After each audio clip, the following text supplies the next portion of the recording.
हमारे लिए है ना, जो अरबोपति है या खरबोपति है वो 0% ही रहेगा वो। आपके लिए? हाँ, नहीं, उनको तो बड़ा गुमान रहता है। गुमान होए, हम लोग उसको 0% भी नहीं माने जो घमंड करे। वो तो बोलते हैं हवाई जहाज से तू रह ले कुछ भी, मैंने बोला रावण तो सोने के लंका धरती पे छोड़ के गया, तू कौन सा ले जाएगा? तू तो सुई का नोक भी नहीं ले जा सकता। किस बात? आजकल तो जूता पहरे रहते, बोलते बाबा जी नमो नारायण। जूता पहरे रहते, रोटी खा लेते हैं क्या? जूता पहरे रहते, हनुमान जी को ऐसे ऐसे कर देते हैं, बोले ऐसे जय हो, जैसे भगवान को एहसान कर रहा है इंसान। साधु के महिमा हम भी नहीं जानते, हम पूरे तीनों लोग के स्वामी भली है, लेकिन साधु के महिमा साधु ही जाने।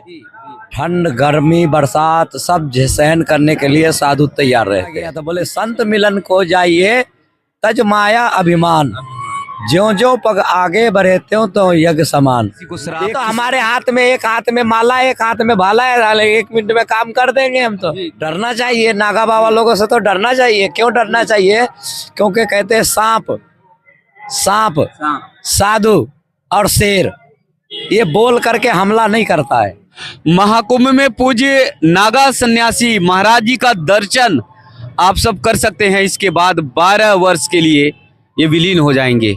बहुत सारे रहस्य हैं, तमाम सवाल उठते हैं, आखिर रहते कहाँ पर, जाते कहाँ पर, कैसे गिरी कंदराओं में, गुफाओं में और बर्फीली एकदम हवाओं के बीच में ये पूज्य संत महाराज जी रहते हैं और फिर कैसे निकल कर आते हैं, महाकुंभ में दर्शन देते हैं। तो महाराज जी के चरणों में बहुत बहुत दंडवत, बहुत बहुत प्रणाम। सबसे बड़ी बात यही है कि लोगों के मन में रहता है कि कैसे महाराज जी गुफाओं में रह लेते हैं, कैसे बर्फीली हवाओं में रह लेते हैं जी। साधु के तपस्या, उनके गुरु कृपा और जिस परमेश्वर को भजते हैं उनके कृपा जी। ठंड गर्मी बरसात सब सहन करने के लिए साधु तैयार रहते हैं। उनकी क्षमता इतनी सब होता है, वो देवी देवता की कृपा है ना वो सब जी। तो इसलिए साधु है ना, कैसे भी मौसम होगा सब सहन कर लेगा। स्थान कहाँ पर है महाराज? हमारा ओमकारेश्वर मध्य प्रदेश में रहता हूँ, ज्योतिर्लिंग है। जी जी जी, ज्योतिर्लिंग है ओमकारेश्वर जी, उधर रहता हूँ। ऐसी सामान्य तरह से देखे तो नागा संत महाराज जी के दर्शन नहीं होते, नहीं, लेकिन महाकुंभ में कहाँ से लाखों की संख्या में आ जाते हैं कि हर तरफ लाखों नहीं, कई करोड़ बोलो, कई करोड़ बोलो, नागा बाबा कई करोड़ होते हैं। जी जी जी। और हर तरफ बस संत ही संत, नागा संत ही संत महाराज जी हाँ दिखाई देते हैं। सही बात है। तो साधुओं के मेला है ना ये, जैसे आपके घर में शादी होते हैं ना, जी जी ऐसा ही हमारा परंपरा में ये शाही स्नान है। जी जी। तो ये स्नान के लिए चाहे कोई भी कुछ करे, घर द्वार अपने जो आश्रम है उनके, जैसे तुम्हारा घर छोड़ के अभी तुम इधर आए, ऐसा ही महात्मा है अपने अपने आश्रमों में कुछ दिनों के लिए ताला लगा करके महात्मा बेचारे महीने भर के लिए यहाँ आते हैं शाही स्नान करने के लिए, आप जैसे भक्तों के दर्शन देने के लिए। तो कोई निमंत्रण मिलता है क्या कि सब चल पड़े? नहीं नहीं, हम लोगों को कोई निमंत्रण की जरूरत है। और अखाड़ा, जो अखाड़ा है हमारा है, वो अखाड़ा हमारे जितने भी आश्रम है, वो आश्रम पे हमारे अखाड़े के तरफ से निमंत्रण जाते हैं। हाँ, तो हमारे परमेश्वर जो भी बुलाते हैं तो उनके तरफ से जो भी व्यवस्था होता है हम लोग उनके व्यवस्था के हिसाब से रहते हैं। फिर हमारे जो है ना वरिष्ठ महंत लोग हैं अखाड़े में, वो सब व्यवस्था वही करते हैं और वही बुलाते हैं, वही किराया भाड़ा जो भी है सब वही काम करते हैं। जो भी है अभी ये जो व्यवस्था है ये सब हमारे अखाड़े के वरिष्ठ महंत लोग ही सब देखभाल करते हैं। ये दुनिया नागा संत महाराज जी की शक्ति और ताकत से बड़ी डरती है कि इनके में असीम शक्ति है, असीम ताकत है। डरना चाहिए, नागा बाबा लोगों से तो डरना चाहिए। क्यों डरना चाहिए? क्योंकि कहते हैं सांप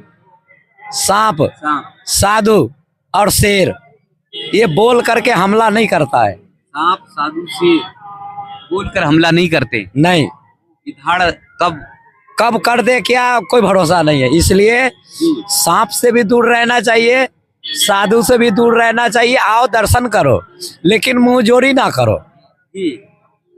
कई लोग है ना, कुछ थोड़ा तीरथ इधर इधर उधर घूम लिए तो लोग बोलते हैं कि अच्छा हम तो जानते हैं साधु कहाँ तक है, लेकिन शिव पुराण में लिखा गया है, शिव पुराण में लिखा गया है। और महादेव से माता पार्वती ने पूछा था, बोले हे प्रभु, बोले ये काहे का भीड़ है ये? तो महादेव ने कहा था, बोले हे देवी एक कुंभ मेला चल रहा है। तो बोले ये जो नाच रहे गा रहे ये कौन है? बोले ये साधु है। तो बोले इसके महिमा क्या है? बोले हे देवी हम साधु के महिमा हम भी नहीं जानते, हम पूरे तीनों लोग के स्वामी भली है, लेकिन साधु के महिमा साधु ही जाने। क्यों? क्योंकि एक पल में साधु कौन सा तपस्या करने बैठ जाएगा और क्या कर देगा कोई गारंटी नहीं है। तो जब महादेव के पता नहीं चला कि जो साधु क्या हो है, ये आम जनता को क्या पता होगा साधु क्या होते हैं। लेकिन कुछ साधु कहते हैं हम जानते हैं साधु क्या है, कहाँ तक है साधु। अरे तुम क्या जानोगे, हमारे बड़े बड़े लोग नहीं जान पाए, तुम क्या जानोगे साधु के रहस्य? क्या साधु को कोई पता नहीं है वो कब क्या कर दे, एक पल में क्या कर दे। अब उसके मतलब समझे क्यों ऐसा कह रहा हूँ?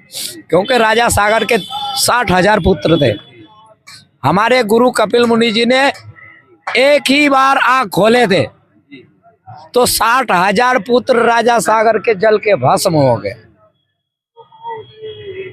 इसके मतलब आप लोगों ने समझा? 60,000 जब एक सेकेंड के अंदर जब आँख खुला और 60,000 भस्म हो गए, तो आप इसी से सोचो हमारे साधुओं के पास कितने रहस्यमय शक्ति प्राप्त होगा और कौन साधु क्या कर देगा। लेकिन हमारे जो साधु है ये कभी किसी को हानि नहीं पहुंचाते, लेकिन जनता साधु को हानि पहुंचाते हैं। ये पब्लिक है ना, आजकल क्या हो गया है ना, दान पुण्य ध्यान सब बंद हो गया है, सब बंद हो गया है। तो इसके लिए भाई मैं ये सनातनियों से कहना चाहूंगा कि भाई अपने धर्म मत बोलो। पहले स्नान होते थे फिर दान होते थे, लेकिन इस बार अब कुछ वर्षों से मैं देख रहा हूँ महात्मा को कोई दान देना चाहता ही नहीं है और उल्टा महात्मा को डांटता है गृहस्थी डांटता है। नहीं तो ऐसा क्यों महाराज? क्योंकि कुछ महात्मा हरकत करे तो ये जो जनता है सबको एक ही श्रेणी में तोलने लग गए ये। लेकिन आप लोग तो असीम शक्तियां होती हैं, 60,000। लेकिन हम लोग किसी को, हमने क्या बोला, हम लोग किसी के बुरा नहीं चाहते हैं। नहीं तो अगर किसी को श्राप, तो हमारे हाथ में एक हाथ में माला एक हाथ में भाला है, 1 मिनट में काम कर देंगे हम तो। आपके कौन सा डर है, कौन सा भय? कोई डर नहीं है। जी चल जाएगा भाला तो चल ही गया, चल ही गया, फिर रुकने का नाम नहीं नहीं नहीं नहीं। जी तो डमरू है और मैं देख रहा हूँ भगवान भोलेनाथ जी का डमरू वहाँ त्रिशूल पे टंगा हुआ है। हाँ महाराज जी दम दम दम दम डमरू बाजे और त्रिशूल जो है जम जम जम जम नाचे। हाँ जी तो इसलिए जो है अगर आए संत महाराज जी के पास सहज साधारण तरीके से आए, का शास्त्रों में वर्णन है, बोले संत मिलन को जाइए। शास्त्रों में वर्णन है, बोले संत मिलन को जाइए। ये कब दोहा बोला गया था?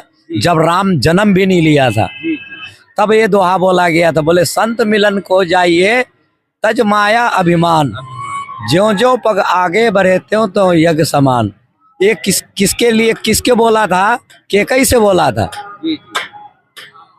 किसने बोला था? उनके गुरु ने बोला था। केकई से बोला था। बोले ये राजा है, अगर किसी से मिलने कुछ प्राप्त करना है तो अपने बाहुबली और अपने सेठ और ज्यादा वो अभिमान दिखा करके नहीं जा सकते साधु के पास। क्यों? हमारे लिए है ना, जो अरबोपति है या खरबोपति है वो 0% ही रहेगा वो आपके लिए। हाँ नहीं उनको तो बड़ा गुमान रहता है। गुमान होए, हम लोग उसको ये 0% भी नहीं माने जो घमंड करे। वो तो बोलते हवाई जहाज से तू रह ले कुछ भी। तो मैंने बोला रावण तो सोने के लंका धरती पे छोड़ के गया, तू कौन सा ले जाएगा? तू तो सुई का नोक भी नहीं ले जा सकता। किस बात के घमंड कर रहा है तू? जी आज तेरा है कल किसी और के होगा। जी इस बात को पहचानना चाहिए जो भी धनवान घमंडी है। हाँ उनको तो सोचना चाहिए कि जो धन आने के बाद में कैसे रहना चाहिए। अब आजकल तो बड़ी बड़ी कोठियां बनवा लिए तो बड़े घमंड में चूर हो जाते हैं। बहुत बहुत आजकल देखते नहीं, यहाँ पे लोग आते हैं। जी पहले क्या थे ना, धर्म और अधर्म को समझते थे। जी आजकल तो जूता पहरे रहते, बोलते बाबा जी नमो नारायण। जूता पहरे रहते, रोटी खा लेते हैं। क्या जूता पहरे रहते, हनुमान जी को ऐसे ऐसे कर देते हैं, बोले ऐसे जय हो। जैसे भगवान को एहसान कर रहा है इंसान, ये ऐसा भगवान को एहसान कर रहा है कि जो हम जूता पहन के आ रहे ऐसे कर रहे हैं, तो एहसान कर रहा है, सोच रहा है। तो उसको भगवान है ना, एक तिनका भी नहीं, कुछ फल नहीं देता है। जी जी नहीं मिलेगा, एक तिनका भी फल नहीं मिलेगा। हाँ, पूज्य महाराज जी का ये डमरू देखिए, डमडम डमडम डमरू बाजता है और त्रिशूल जमजम जमजम करके नाच जाता है। पूज्य महाराज जी बता रहे हैं कि इनके अंदर असीम शक्तियां होती हैं और वास्तव में नागा संत महाराज जी में असीम शक्तियां होती ही होती हैं। देश धर्म की रक्षा के लिए पूज्य संत महाराज जी ने हमेशा अपने प्राणों को उत्सर्ग किया है, बलिदान करने का काम किया। तो पूज्य महाराज जी का ये कहना है कि महाकुंभ में आइए, सहज बनिए, साधारण बनिए, विनम्र बनिए और नागा संत महाराज जी को दंडवत प्रणाम करिए। दान दक्षिणा अगर करिए तो सहज सरल भाव से, क्योंकि पूज्य महाराज जी का कहना है कि करोड़पति भी अगर उनके पास आता है, उसके अंदर अहंकार है, घमंड है, तो 2 मिनट में, चुटकी में ही उसके अहंकार को वो खत्म कर सकते हैं। हालांकि पूज्य महाराज जी का कहना है कि किसी को नुकसान नहीं पहुंचाते, लेकिन अहंकार को कभी भी बर्दाश्त और स्वीकार नहीं करते। ऐसे पूज्य महाराज जी के चरणों में बहुत बहुत दंडवत, बहुत बहुत प्रणाम, बहुत बहुत प्रणाम। जय महाकाल। जय महाकाल। जय महाकाल। जी जी।